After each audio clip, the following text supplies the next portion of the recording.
What's going on, movie fans? My name is Michael Weer. I love talking about movies, and sometimes movies are the best. Sometimes you go to a comedy and you actually laugh out loud the entire time. And sometimes you watch a horror film and when you get home you want to leave the lights on for a little bit longer because of that creepy feeling of dread that the movie actually gave you. Or sometimes you see an emotional gut punch of a film, or you see superheroes that you grew up with get turned into something incredible. My point I'm making here is that every year we have some movies that are bad, some movies that are surprising, some movies that are disappointing, but every year we have movies that we consider to be the best. So today I'm going to give you my top 10 best movies of 2024. But you know, it's not just about my list, it's about your list as well, and I'd love to know if you have 10 movies that are the best movies of 2024, and if you do, throw those in the comment section down below. It doesn't have to be 10, it can be just a couple. Whatever you thought was the best movie of the year, throw that in the comment section and let's talk about it. The only thing I ask in the comment section down below is to just be civil about your thoughts. If you don't agree with my list, if you think something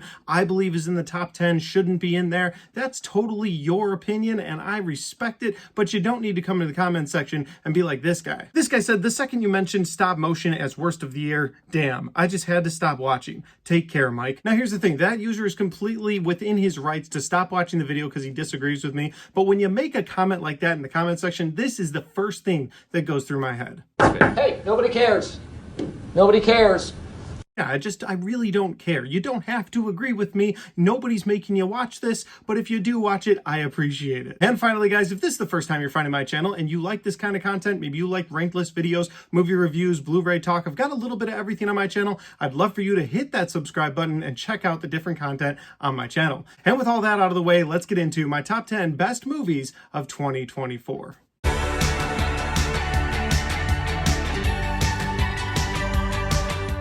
Coming in at number 10, guys, we have the fourth film in an action franchise, and it is Bad Boys Ride or Die. I had such a fun time with this movie in the theater. I actually saw it twice in the theaters, and I had just as much fun the second time around. It brought back Will Smith and Martin Lawrence as those fun-loving buddy cops once again. They still have the chemistry that you've come to expect out of the Bad Boys, but what I really liked about this movie was the story direction. In the third movie, they were after a criminal, turned out to be Will Smith's son, and so you had a little bit of a conflict there. I liked that in that movie. But what I really enjoyed about this movie is that, yes, they're the bad boys going around busting bad guys, but then they get set up, they get framed, and all of a sudden they are on the run from not only the bad guys, but the good guys as well. Everybody's after these two, and I really like that. It's just seeing them have to come out of their element of having all of the police support behind them, I thought was a perfect way to go into a fourth installment in this franchise. But of course, we're talking about an action comedy movie, so did the comedy and did the action land? Well, absolutely on both fronts.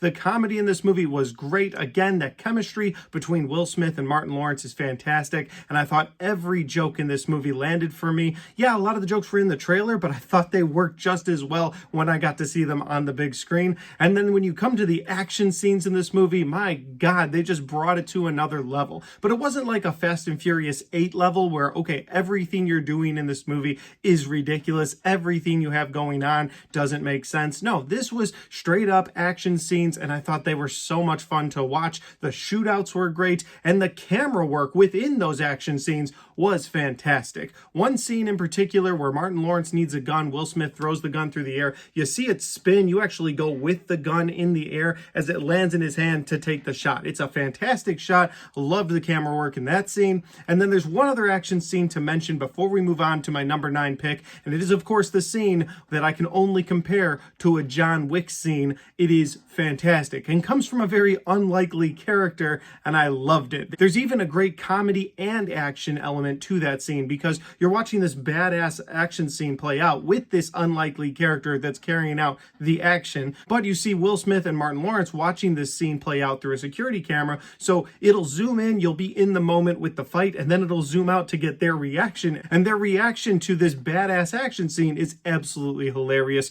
Bad Boys Ride or Die exceeded all my expectations. Can't wait to see another one, and it is my number 10 pick for 2024. I need nasty Mike. Bad boy. I got this. What you don't do?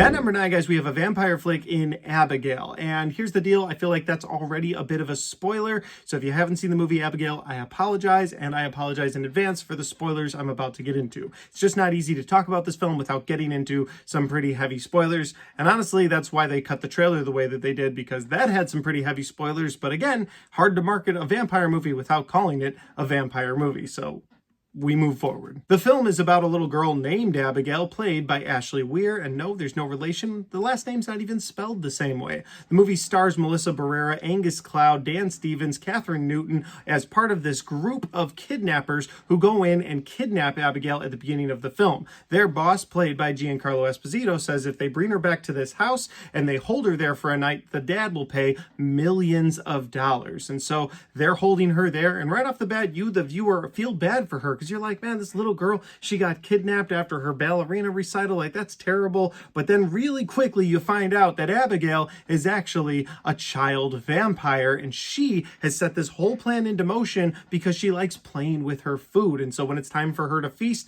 she gets somebody from this crew to set everybody else up, lock them in a house together, and so she can go after them one by one as a vampire. And the movie is actually full of some really fun vampire goodness, while also having a good amount of laughs in it. And that just worked really well for me. A concept that I didn't know if it would work, but I really liked that. The movie also has some pretty gory visuals. There's a scene where one of the characters has his head ripped off, and in the next scene, Abigail is just sitting there dancing with it like a ballerina would, but it's just missing its head, and it's a great visual to see. There's also a lot of extra vampire carnage that I won't go into here. Some of the characters may or may not get turned into vampires, and I thought that was a lot of fun as well. You see how I'm giving you spoilers, but I'm also trying to be careful because I really did enjoy this movie. I'm not trying to spoil it if you haven't seen it. For all those reasons, Abigail is my number 9 pick of 2024. What can I say? I like playing with my food. Whoa, whoa, whoa! She's fucking flying!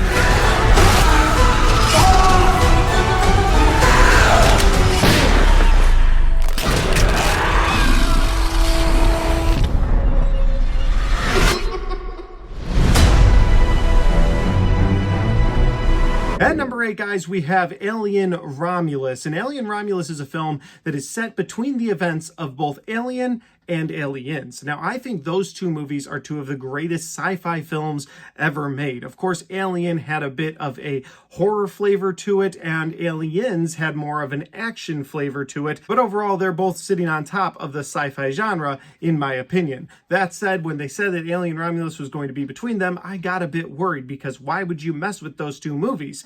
Unless you could bridge the gap between those two films, which is what I think Alien Romulus did. It did a fantastic job sort of bridging the gap, but I did feel like it left a little bit of room in case they want to throw another installment in there before you get to Aliens. And honestly, if you bring back the same director with the same vision, I'd be open to that, because I had a lot of fun with what they did with Alien Romulus. One of the biggest things I really liked about Alien Romulus was the fact that they took the horror element of the first film in Alien and the action element of the second film in Aliens, and they blended that together for Alien Romulus. I'd say the first half of this film plays out like a slow burn horror movie where you have a xenomorph on the ship that's tracking people down, hunting all the different people. But then in the back half of the film, you have that action adventure that you get from the second film. And again, I thought it took pieces from both of those movies and blended them so well. Another thing I really liked this time around would be the face huggers. We've always seen them as sort of these things that pop out of eggs, latch onto someone, and yes,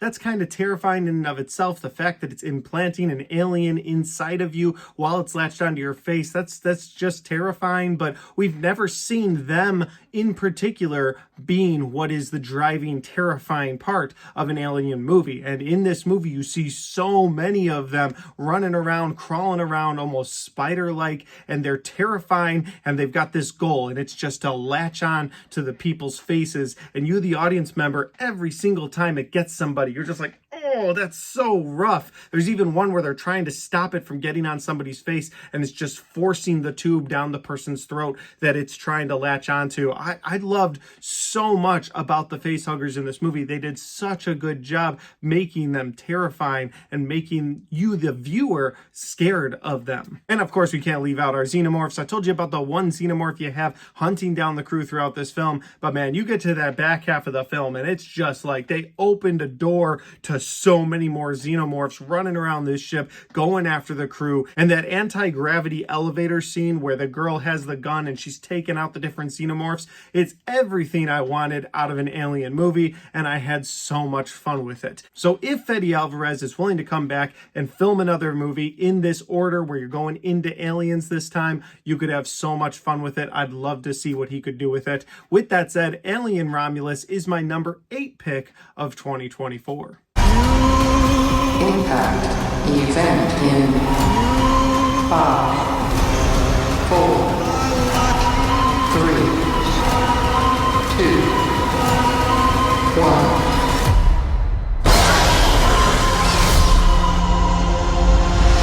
At number 7, guys, we have Ty West finishing off his trilogy with Maxine. Now, if you don't know, Maxine is part of a bigger horror trilogy that started in the year 2022. You had the film called X that came out, and that movie starred Mia Goth as 2 different characters. She played the character Maxine, and she played the character Pearl. And in that film, Maxine was part of a group of young adults who went to a cabin in the woods to film an adult film, but when they got there, Pearl and her husband started killing them one at a time. One thing leads to another, and Pearl meets her demise at Maxine's hand, and the movie ends. And then later on in 2022, we got the film called Pearl. And this movie brings back Mia Goth as the title character of Pearl, but when she was a younger woman herself. So she kind of looks like Maxine the entire time, because it's just younger Mia Goth. But you see how she had this idea of becoming a star, but everything just went crazy. She ended up becoming this mass murderer, and then they just sort of covered everything up, which again would eventually lead to the events of X. And so at the end of Pearl, we got a little teaser for a film called Maxine, but we didn't get a release date. And we finally got the movie in 2024, and it was everything I wanted a third movie in this X trilogy to be. In this film, you see Maxine not only try to leave her adult film career behind, but her dark past as well, as she makes the transition to a real movie star. And so when she gets her big break and she's on the set of a big movie, well, somebody is stalking her, somebody that knows about her past, and somebody that wants her and anyone that she knows to die. And so the movie becomes sort of a murder mystery film at that point, where you watch this Night Stalker, or maybe an imitation Night Stalker, go after Maxine and anyone that she cares about. I thought the setup for this movie was really well done. I thought them sprinkling in some moments of old lady Pearl going after Maxine at different times was also pretty fun. But overall, it's a horror movie that has a lot of gore in it, so let's talk about the brutal, bloody, violent moments of it, because this movie's got it, and I was there for it. There's a scene in a movie store because Maxine lives above the movie store where one of her friends that's running the movie shop gets just completely butchered by somebody. That's a pretty fun and bloody scene. Plus, seeing the blood splash across all the movies, I liked that. Then there's a scene in an alley, which, if you're a guy, that scene kind of hurt internally. I'll just leave it at that. It's a rough scene to watch, but you love to watch it happen. And then, of course, you've got the different stuff with Maxine and Kevin Bacon. And towards the end of this movie, Maxine being confronted by this Night Stalker and her having to take on the Night Stalker herself. I thought Ty West did a fantastic job closing off his X trilogy. I would love to see him return to this world one day. Maybe they're done with the Maxine storyline, but I'd love to see him go back to this dark, gritty Hollywood that he's built in the film Maxine. For me, this movie was one of the best of the year, and that's why it's at number 7.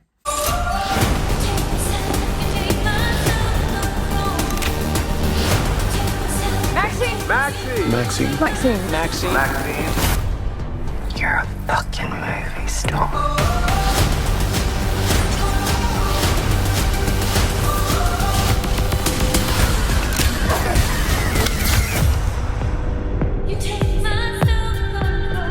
Coming in at number 6, guys, we have my most surprising movie of 2024, and it is Late Night with the Devil. Late Night with the Devil stars David Dastmalchian as a late-night TV show host whose ratings have just been tanking lately, and so in a last-ditch effort to save the ratings of his show, on Halloween night, he brings on a psychic, a skeptic, and someone who claims to be possessed by a demon. And now this movie is actually shot in one of my favorite formats, the found footage genre. And if the found footage genre is done right or seems fresh, well, automatically it's going to be one of my favorites of the year. And here we are with Late Night with the Devil, because they find a way to make the found footage genre feel fresh. Because you're watching any moments of the late night TV show that you see in this movie, you're watching it like you're watching a movie, because everything's being filmed with professional cameras. But anytime they cut to commercial break, you get this black and white behind the scenes footage, which I also thought was really well done. So you get a little bit of shaky cam in your found footage movie that you're looking forward to,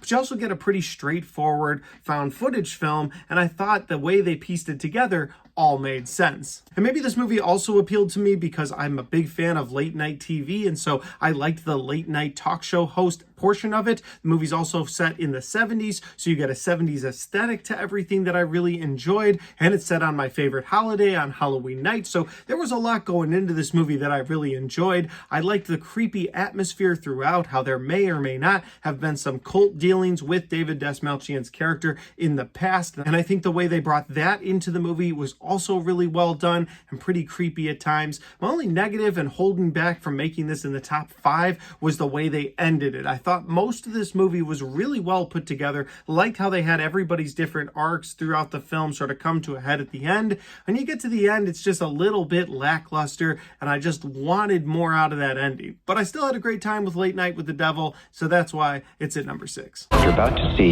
You okay, Jack? is profoundly disturbing and shocking. You get out there, Mr. Midnight, and you knock him dead.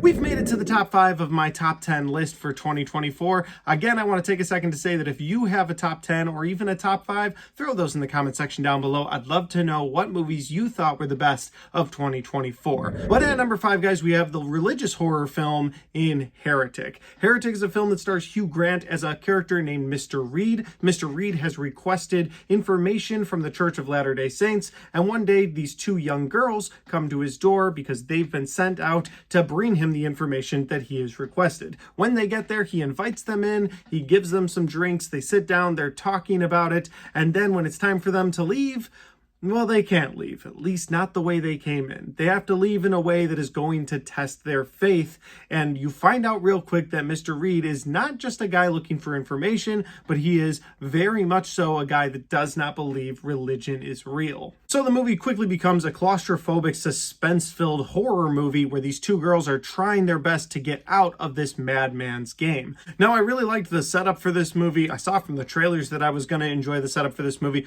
but I had no idea how much I was going to love listening to Hugh Grant monologue throughout this film. He talks and talks and talks, and you just eat up everything that he says. A lot of it makes sense, but that's one of the things I really love about this movie, is that from the atheist point of view, a lot of it makes sense, but from the Christian point of view, a lot of it makes sense. And so I really like that this movie toes the line, which most horror movies can't do, and that's not pissing off one side or the other. Because I feel like if you're watching this movie, you could make the claim that, okay, well, it's leaning toward Mr. Reed being right. But I feel like if you're religious, you could also lean toward, no, it's showing that these girls are right, especially with some things that happen in the 3rd act. There's some things that show that one could be right or one could be wrong. And they really leave that up to the viewer's interpretation in a moment with one of the sisters at the very end of the film where something happens to her and you get this moment where, oh my goodness, is her religion right? And then that's taken away from you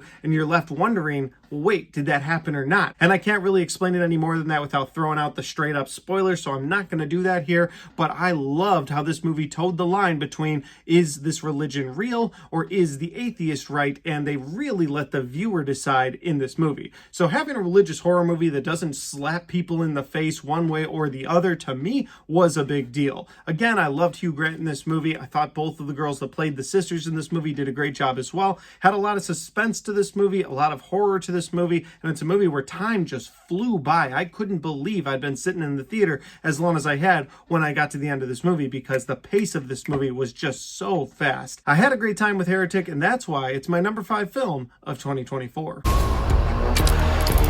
The only way out is through. Is this the game? High five. Found. Scary.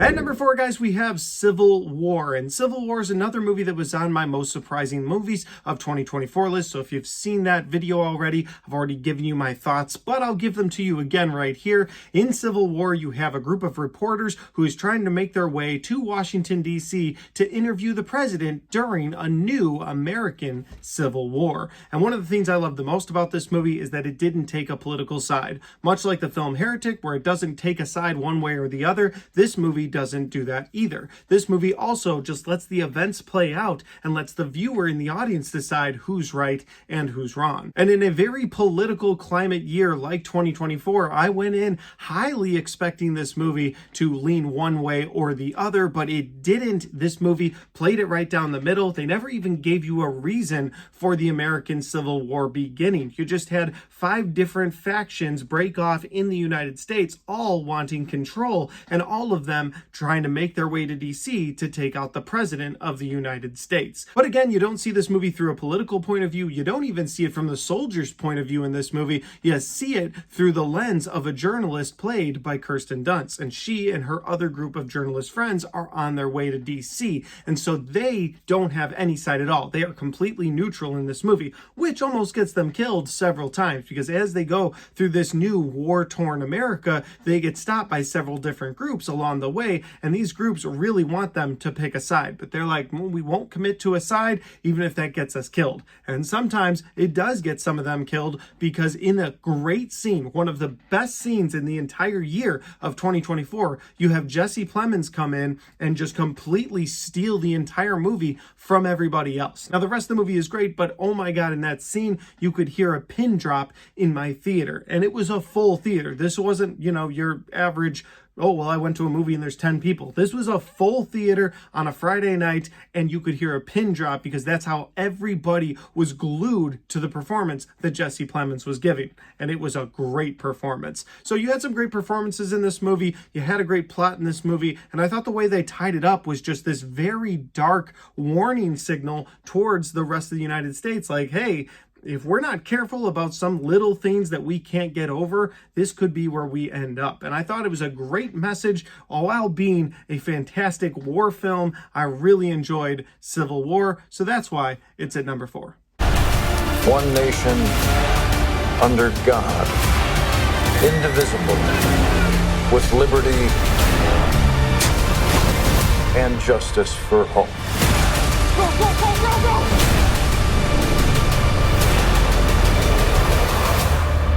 God bless America.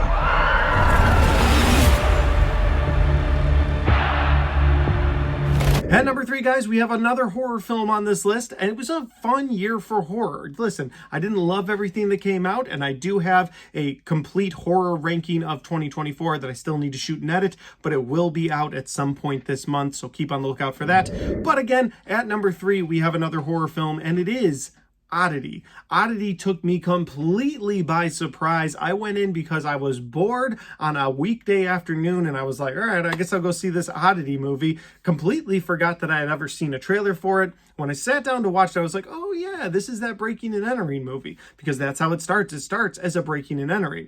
But it completely shifts away from that in the first 20 minutes, and all of a sudden you have a creepy haunted house film that is just fantastic. I love so much about this movie, but the plot in this movie really just is a twist and turn that you can't see coming. I really liked what they did with it. The trailers didn't give a thing away. You have a movie where it starts with a breaking and entering, quickly turns into a haunted house film, and you have the star of this movie is a blind girl who says she's a psychic, and she believes believes that the person who murdered her sister at the beginning of this film is still alive and still living in the house her sister was in. And so she goes to that house and some really creepy stuff starts happening. And that's really the biggest praise I can give for this movie, is the creepy atmosphere. It's a movie I don't want to watch alone with the lights off. It truly isn't. The way they play with light, or the lack thereof, I should say, is really well done. There's always something that could be in a corner of a room. In fact, on a rewatch, I noticed something I hadn't seen before.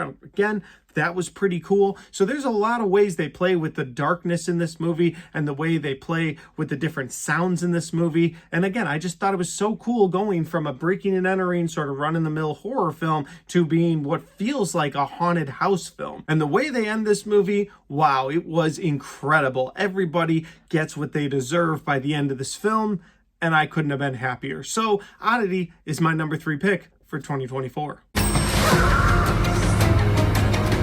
This is not real.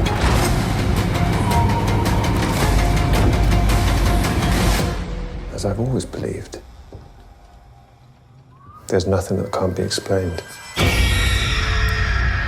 We've made it to the final 2 films of 2024, and I have been struggling with this list when it comes to the top 2 because I loved so much about the top 2 films, but it's official. I've made my choice. At number 2, we have Anora. Anora is quite possibly the most emotional film I've watched in the last 10 years. It starts as a romance film. You've got this girl played by Mikey Madsen who is an exotic dancer named Anora, and that's what she does for a living. She's an exotic dancer. One day she meets a Russian guy and he pays her for a little bit more than just exotic dancing, if you get where I'm going with that. And then eventually they develop sort of a friendship, and he's like, hey, can I pay you to be my girlfriend for a week? I want to bring a bunch of friends in town. You're pretty. I want you to be my girlfriend that's always with me. And she agrees to it because she doesn't have a lot of money and she wants out of the life that she's currently in. And so she agrees to be his girlfriend for a week. And during that week, they go to Vegas and one thing leads to another, and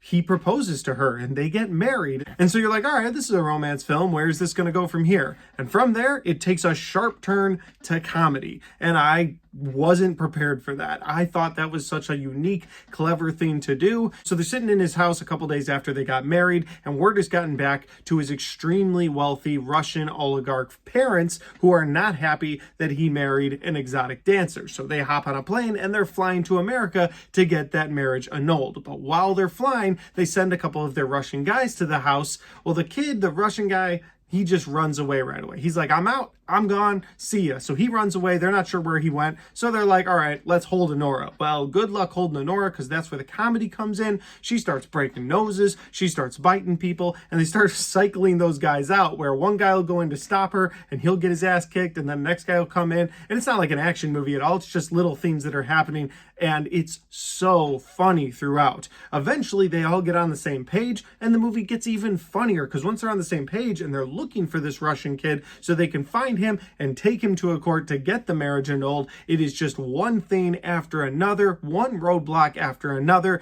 and it is so damn funny throughout, which leads to an emotional third act that I wasn't ready for. So it starts as a romance film, turns into a comedy, you're laughing your ass off, and you get to this last act, and it's an emotional gut punch because you realize that this character of Anora has always seen everything in her life as a transaction. Whether it's good or bad, everything is a transaction. And that really bleeds through when you get to the final moments of this film where somebody does something so nice for her that the only thing she can think to do is to have sex with that person. And it's really just this transaction moment where she realizes she doesn't know anything about love, about life, and she just breaks down crying, and it's so heartbreaking to watch.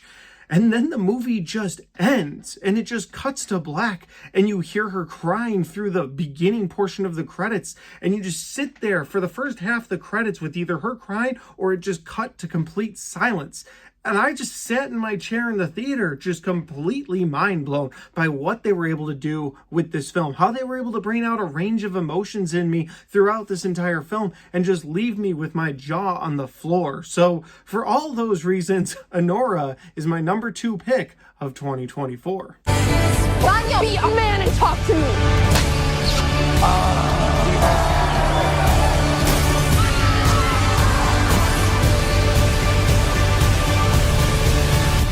What is that? Is that a butterfly? Yeah, it's a butterfly. You're so classy. I know. I got dollar signs like a real hoe. Now, if Anora was that big of a deal to me, guys, that it was that good, what is my number one? Well, if you've been following the channel at all this year, you might know what it is, but it's Deadpool and Wolverine. Deadpool and Wolverine once again brings back Ryan Reynolds as the Merc with a Mouth. We've seen him as Deadpool before, but my God, he is having so much fun throughout this film. And of course, it brings back Wolverine. It brings back Hugh Jackman as Wolverine, somebody that I thought had stopped playing the character forever at the end of Logan. The way they ended that film, how Deadpool had teased him in the first two movies, but we never got to see him. And it was so sad in those Deadpool movies because you were like, oh, we really have like an X-Men adjacent movie without Wolverine. That sucks. Wolverine had been at least in something in every X-Men movie before that. And we don't talk about X-Men Dark Phoenix, so we do not talk about it. But the point I'm making here is that we got Hugh Jackman back in that role, and I was so happy when I found that out. It was my most anticipated movie of 2024, and now it has become my favorite movie of the entire year. I ended up watching this movie on opening night, and then 2 days later watched it in theaters again with a bunch of different friends and family because I loved this thing so much. Since then, I've watched it on 4K when it hit 4K disc, and I've watched it once on Disney Plus because it finally hit there. I thought so many elements of this movie worked for me, whether it was Ryan Reynolds and Hugh Jackman doing their thing together, which, by the way, incredible on-screen chemistry between the two of them. And then, of course, you have the cameo fest that is this movie. And sometimes, yes, cameo fest, the movie can be a bit overdone. It can be overplayed, but my God, did I have fun with the cameos in this movie. There were a few we knew about that were coming, like Elektra or Channing Tatum as Gambit was very heavily rumored, although I wasn't ready for him. He was so much fun. But getting Chris Evans as the Human Torch instead of Captain America was such a fun moment. And of course, getting Blade on the big screen again. Wesley Snipes himself coming out onto the screen. When he came onto the screen, I audibly said, holy shit. And the whole theater was rumbling, so I wasn't just the rude guy in the theater, but I was completely mind blown that they were not only able to get Wesley Snipes back in the role as Blade, but to come in as a cameo for Deadpool and Wolverine. Loved every second of that. Of course, in a Deadpool film, you're expecting a lot of comedy and a lot of action, and this movie lived up to the hype for both of those. On the comedy side of things, you got Ryan Reynolds doing his thing as the Merc with the Mouth. You expect that to be funny, but he's just on another level in this movie. I feel like he knew this was probably going to be the last Deadpool movie that he was going to make, and so he's just having fun with it. You can tell that him and Hugh Jackman are just having fun with their characters, making the audience laugh. One of my personal favorite parts of this entire movie is when they play Iris by the Goo Goo Dolls for absolutely no reason at two different times, and both times I loved it. One time when he's falling into the lap of the guy in the office, and another time when Hugh Jackman comes out of that room just completely ripped without his shirt on. I thought it was a great use of the song and just a funny moment as well. And of course, on the action side of things, you've got so many fun action set pieces throughout. The movie opens with a great action scene where you've got Deadpool using the broken remains of the Logan that we know and love to kill so many members of the TVA. And from there, you either have scenes where it's Deadpool versus Wolverine, and Deadpool's using his little baby knife, which I thought was so funny, or you've got the cameos versus the other cameos in this movie. That's a great scene. Or my personal favorite, where you get to the end, and it's Deadpool and Wolverine versus an entire army of Deadpool variants, and they just go through them. But of course, they're Deadpool, so they just get right back up. And I thought that scene was so much fun. So this movie delivered on the action, it delivered on the comedy, had a great time with the characters throughout. But the thing that put this as my number one pick for the year was the nostalgia factor, because this movie had it in spades. Here's the thing. I know that this movie was Cameo Fest the film, it was fan service the movie, but you have to understand that I grew up with those original Fox superhero films, whether they were X-Men movies or the Fantastic Four or Blade. I grew up with those. Those were the movies that I could look to. Well, those and the Tobey Maguire Spider-Man movies. So if you're gonna give fan service to a certain group of fans who's been there since the beginning,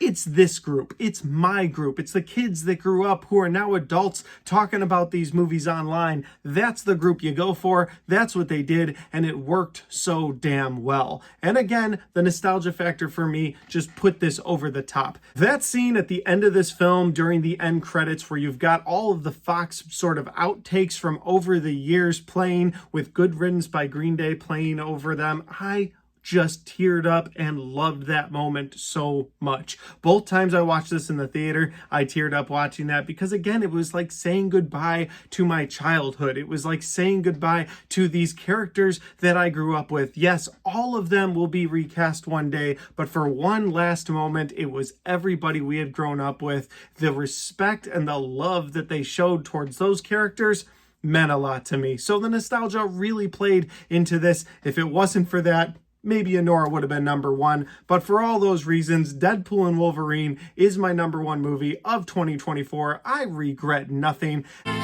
You were an X-Man. You were the X-Man. I am soaking wet right now.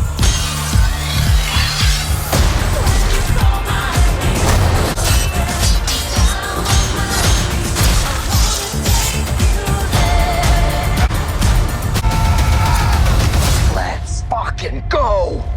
Let's fucking go.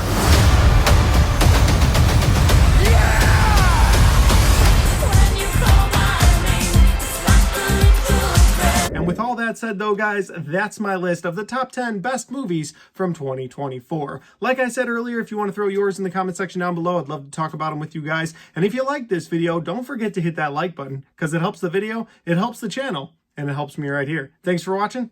I'll see you next time.